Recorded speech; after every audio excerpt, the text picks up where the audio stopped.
Amigos, muito bom dia a todos. Vamos começar o nosso programa número 4. Doutora Joyce Ruiz. Vamos aqui esperar para que ela entre aqui no nosso... já vi aqui.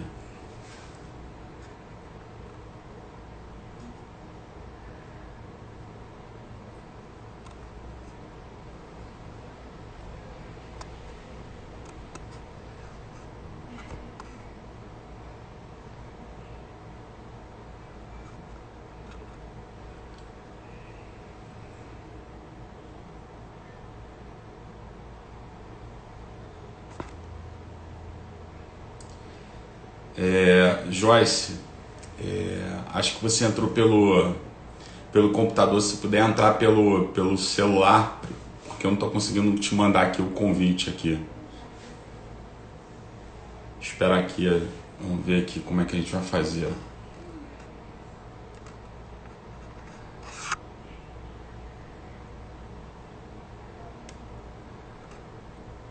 Tô vendo aqui, Joyce, tô te vendo aqui, só tá faltando você, só que eu não consigo te mandar o convite.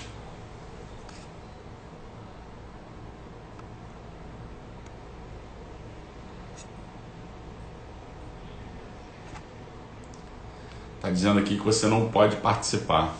Bom.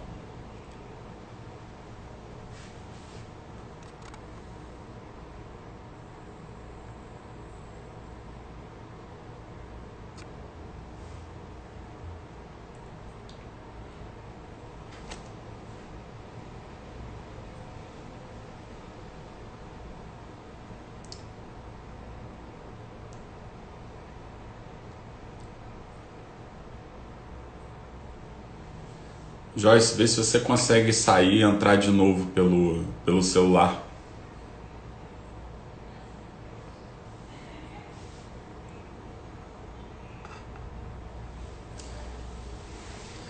Bom, meus amigos, estou esperando aqui a doutora Joyce Ruiz entrar. A gente vai falar sobre o tema administrador judicial na Lei 14.112 de 2020. Tenho certeza um tema que interessa a todos nós, tema importante. O administrador judicial, ele é fundamental, seu papel para o sucesso da recuperação. A gente está aqui aguardando a doutora Joyce ingressar para a gente poder compartilhar a tela.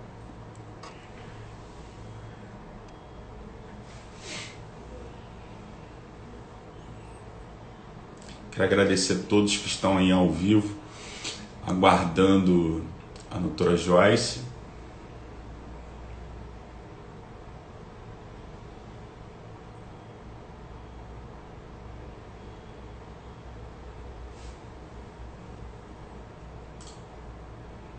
Agora sim. Maravilha.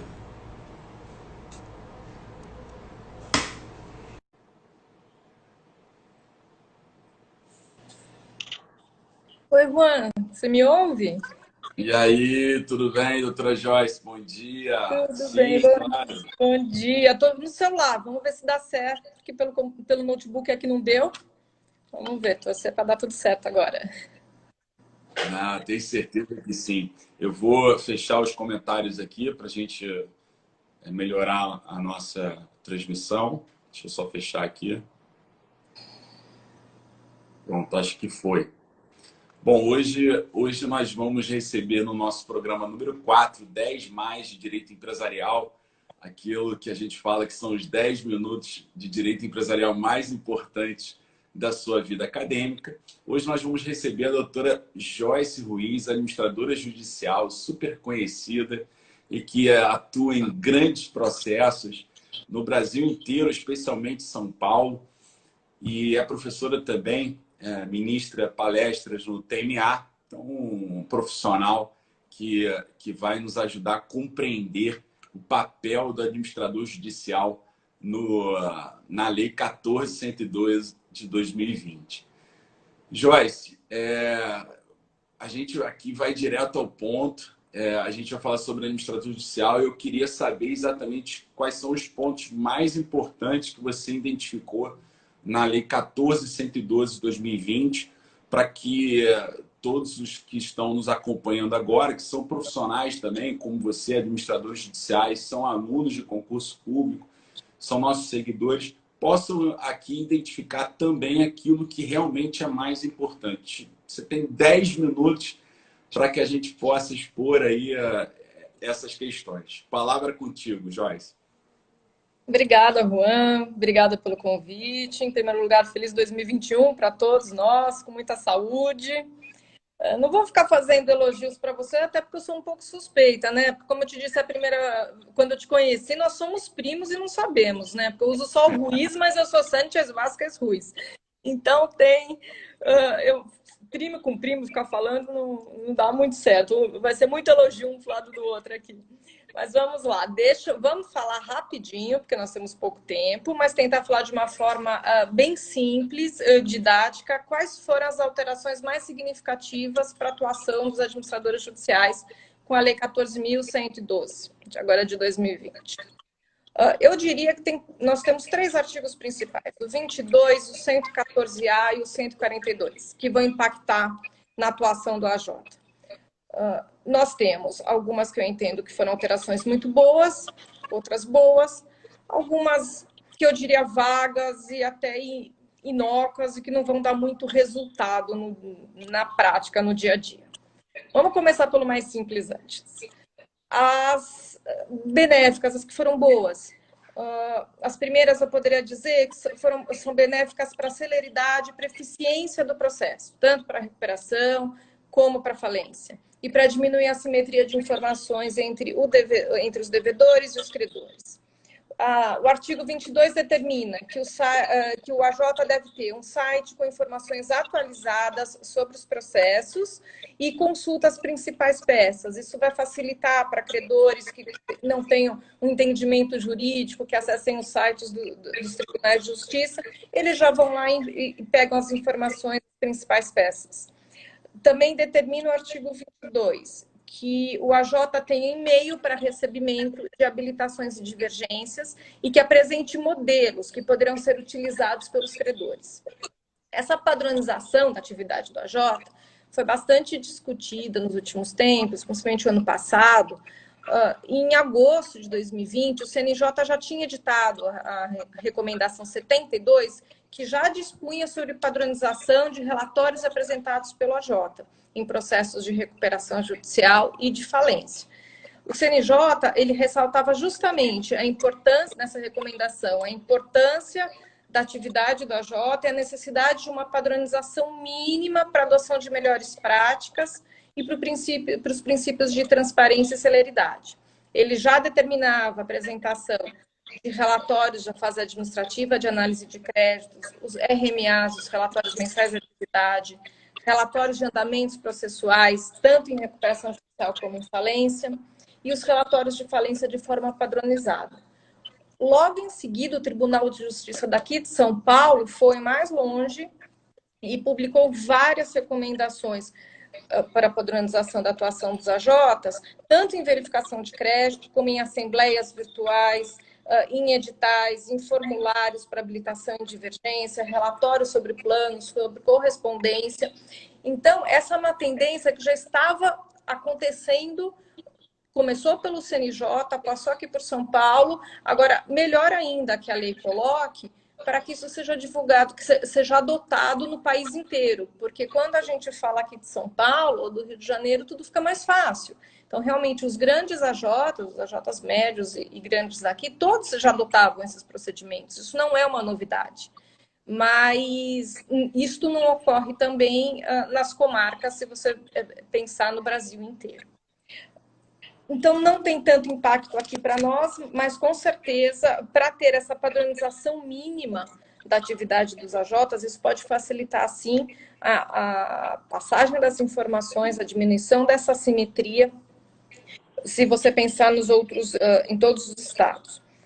Quem critica esses artigos, esses incisos, faz críticas com relação ao engessamento, que ficaria tudo muito padronizado, que estaria fazendo pelo mínimo, mas a intenção é essa mesmo, que você tenha pelo menos o mínimo. E o AJ, o que for necessário, ele vai colocar mais. Então, o RMA, você tem que colocar o mínimo que o CNJ entendeu lá como necessário. E se você tiver mais informações, você vai prestar também, não é isso. Mas que pelo menos um mínimo de informações seja fornecida para todos os credores. Então, eu não vejo muito problema nesses incisos do artigo 22. Ainda com relação à celeridade, nós temos, os AJs têm que responder aos ofícios de solicitações em 15 dias, aos juízes, órgãos públicos, independentemente de despacho judicial, devem assegurar que não hajam expedientes dilatórios. Isso, para mim, gera um dever implícito, quando você tem que apresentar e o AJ acompanha, faz relatórios processuais, ele vai acompanhar o dia a dia, ele vai ver se realmente ele deve informar para o juiz se tanto algum devedor como algum credor está adotando algum expediente dilatório. Ele deve estimular, sempre que possível, a negociação. Antes eu também dizia que isso era um dever implícito, que era o que o doutor Daniel sempre falou em função transversal, agora está explícito na lei, já tenho que mudar o livro por conta disso. E o que eu acho aqui importante destacar é que o AJ não é mediador. Se alguém tem alguma dúvida, aqui agora está claro, ele é um facilitador de uma solução negociada, ele tem a função de aproximar as partes, mas isto não significa que ele deve efetivamente fazer a mediação. Ele deve também fiscalizar as negociações e assegurar que elas ocorram no modelo convencionado entre os interessados ou na falta de acordo pelas regras propostas pelo AJ. Isso que para mim me parece vago e me parece que pode engessar as negociações. A ideia da recuperação é justamente que as partes negociem, que os credores negociem com o devedor.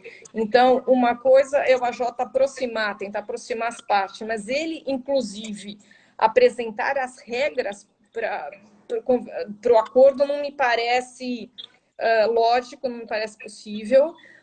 Se houver algum impasse, acredito que isso tem que ser decidido numa mediação ou por alguma decisão judicial, não vai ser o AJ que vai conseguir decidir isso. E também essa fiscalização, eu acredito que seja mínima.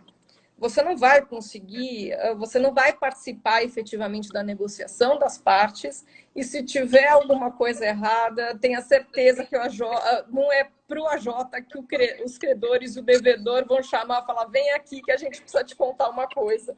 Isso com certeza não vai acontecer.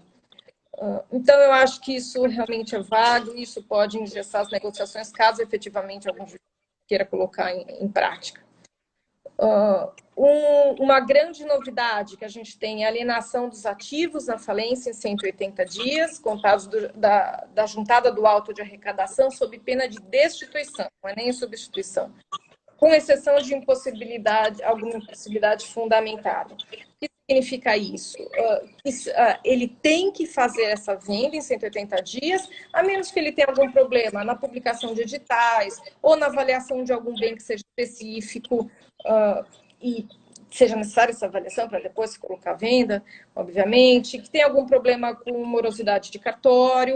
Mas eu digo para você, isso assustou muito, né, muitos AJs, ainda mais pela pena de destituição, que talvez seja realmente um pouco forte demais, mas eu entendo que o espírito da lei foi justamente fazer com que as coisas aconteçam mais rápido. E este prazo não me preocupa tanto. Se tiver cartório funcionando, avaliação for possível, não precisar de nada específico, isto dá para fazer. Efetivamente, eu já cheguei a fazer lá no escritório em 5 meses. E vendemos muita coisa e a preço de mercado. Isso é a parte boa. Quanto mais rápido, e isso muito a AJ não vê, quanto mais rápido você consegue vender, é muito mais provável que você consiga vender a um preço de mercado, vai ter um maior valor arrecadado, diminui a responsabilidade dele, porque ele não vai estar fazendo a guarda dos bens, diminui o custo de manutenção dos bens, então isso é muito bom. Antes não dava para fazer, e esse é um dos grandes pontos, para mim, da lei, é o 142. Porque antes nós tínhamos recursos infindáveis, principalmente dos falidos. Então você não conseguia nunca vender, o valor nunca estava bem. Bom, e agora pelo 142 está claro que a alienação não se sujeita ao conceito de preço vil, leva em conta caráter forçado da venda. A impugnação, isso é muito importante, só será recebida acompanhada de oferta firme do impugnante ou do terceiro e com um depósito de 10% do valor oferecido. E você já tem que, primeira chamada, valor mínimo é o valor da avaliação, segunda, depois de 15 dias, por mínimo de 50%, terceira chamada em 15 dias por qualquer preço e, se não, já doação, já está na lei. Então, você não precisa ficar pedindo para o juiz um novo leilão, por um novo percentual, aí vai ter, o falido vai discutir o percentual, depois vai falar que é vil, depois faz o leilão, anula o leilão. Então, realmente, eu tenho falências antigas que eu não consigo fazer isso, quando o falido não colabora. Então, esse é um dos grandes pontos, isso eu acho que vai ajudar muito e dá para fazer, sim, em 180 dias, e eu acredito que, tendo previsto essa exceção de impossibilidades fundamentadas, não haverá qualquer problema. Um outro ponto muito bom para os AJs, para a atuação deles, é o 114A, que fala do encerramento sumário da falência, isso já estava sendo adotado em alguns cartórios, em algumas varas aqui em São Paulo. Então, se não forem encontrados bens suficientes para a despesa do processo, o AJ deve informar o juiz, que em 10 dias vai intimar para que MP interessados se manifestem. Se ninguém quiser pagar, o AJ tem que promover em 30 dias e 60 para bens móveis e 60 para imóveis, apresenta seu relatório e encerra a falência. Isso também é outro grande ponto. Eu não sei, Juan, quanto tempo nós temos ainda, que eu não controlei aqui, me perdoa. Eu estou aqui ouvindo atentamente, fazendo as minhas anotações, que são preciosas, né? São valiosas essas informações. Chegamos a 10 minutos agora. Então rapidinho, me dá mais um minutinho. Sim, claro. Acho e que agora, todos concordam, né? Eu deixei para o final o ponto mais discutido, que tirou o sono de todos as Jotas, na redação do PL 6229, o PL falava que o AJ tinha que atestar a veracidade e conformidade das informações prestadas, tanto no RMA como no relatório do plano. Isto foi alterado para só fiscalizar a veracidade, não atestar. Você me pergunta, tá bom? É bom? Não é. É feio, né? Mas é menos pior que o atestar a veracidade.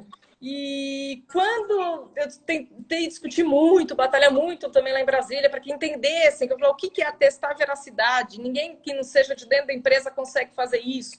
E o que eu ouvi é que o AJ não faz nada mesmo, então ele só apresenta lá um relatório, então ele tem que ter responsabilidade. Eu falei, não, mas a responsabilidade está na lei. Se ela não é utilizada, se ela não é aplicada, o problema é o erro não justifica o outro para mim. A responsabilidade existe. O que me preocupava muito é que ninguém falava do trabalho do AJ em verificação de crédito e preservação de ativo e venda, em maximização de ativo. Que a verificação do crédito é uma coisa muito importante.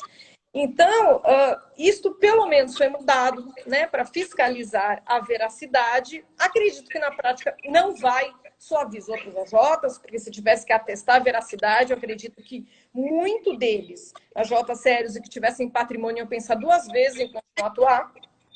Nós teríamos um encarecimento de todas as RJs, porque nós íamos ter que ter muito mais funcionários, muito mais gente para tentar fazer isso, o que para mim era uma tarefa impossível. Porque nós temos um dever de fiscalização, mas isso está muito longe, né, de atestar a veracidade. Então, eu acredito que no fundo, que melhorou e que no fundo vai ficar como está.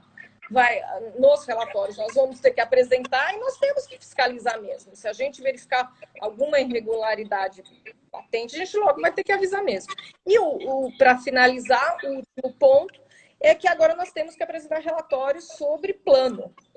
É um novo relatório que tem 15 dias. Alguns juízes poucos de São Paulo aqui apresentavam. Eu sempre entendi que o AJ teria que falar se ele apontasse alguma irregularidade no plano. Irregularidade, não me desculpe, alguma ilegalidade no plano, alguma cláusula ilegal, ele poderia apontar. Mas agora não. Agora, pelo 22.2H, se não me engano, nós temos, os AJs têm que apresentar um relatório sobre o plano. Juan, teria mais coisa para falar, mas como mulher gosta de falar, né? Mas como a gente tem tempo aqui, eu deixo o resto para contar no curso. Exato, eu ia falar exatamente isso. Olha, foi maravilhoso. Eu fiz várias anotações, vou rever essa transmissão lá no meu canal no YouTube, também vai ficar disponível no IGTV. Esse é o quarto programa 10 mais Direito Empresarial. Nós tivemos já no programa 1 o doutor juiz de direito Daniel Carnio. Tivemos no programa 2 o doutor Pablo Arruda. 3 foi a doutora Juliana Bumachá e agora a doutora Joyce Ruiz. Quer dizer, um time importante nesse nosso projeto novo, né, que está lá disponível no YouTube, no IGTV. Então, mais uma transmissão de qualidade para vocês e dentro dessa proposta de ser diretamente, né, bem objetivo. Então, a gente viu aqui vários pontos importantes. Eu ia justamente te perguntar sobre a questão da novidade do relatório do plano de recuperação judicial pelo administrador judicial, mas você fez esse apontamento final. O papel do AJ é fundamental.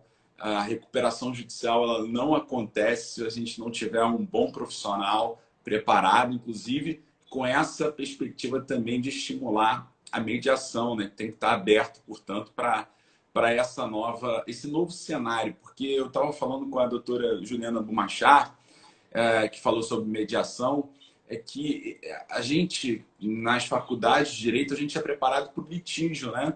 Então, a gente forma profissional que é preparado para ir para os tribunais, né? Para ser litigante.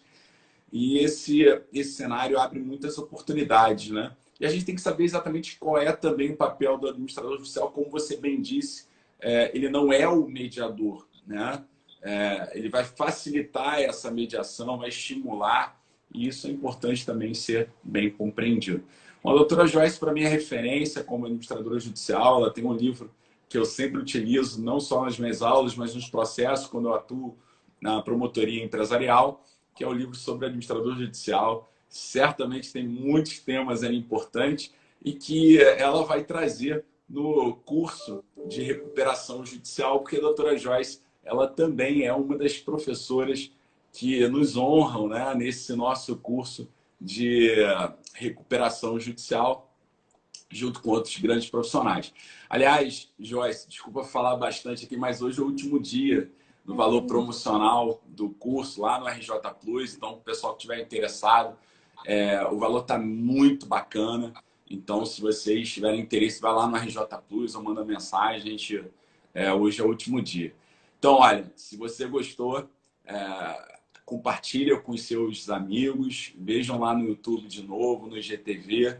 E o próximo programa a gente vai divulgar mais à frente. A gente fechou alguns outros contatos, né? Então vão ser também programas bem legais, bem produtivos. Programa 10 mais Direito Empresarial. Bom, eu não quero prender mais vocês aqui, nem a doutora Joyce. Eu quero agradecer muitíssimo a você, doutora Joyce Ruiz. Muito obrigado por ter aceitado o convite de integrar o nosso curso como professora convidada e também por estar aqui nessa live transmitindo todo esse conhecimento para os nossos seguidores. Queria também agradecer a cada um de vocês que está assistindo, não só agora ao vivo, mas também no YouTube e no IGTV. E meus amigos, feliz ano novo. O ano realmente começou em 2021. Eu não sei se mudou muito para vocês, né? Mas 2021 entrou. Já começamos, então, o ano de trabalho. E nada melhor do que começar, então, com essas lições de direito empresarial. Eu que agradeço, Juan, pelo convite. Estou sempre aqui à disposição.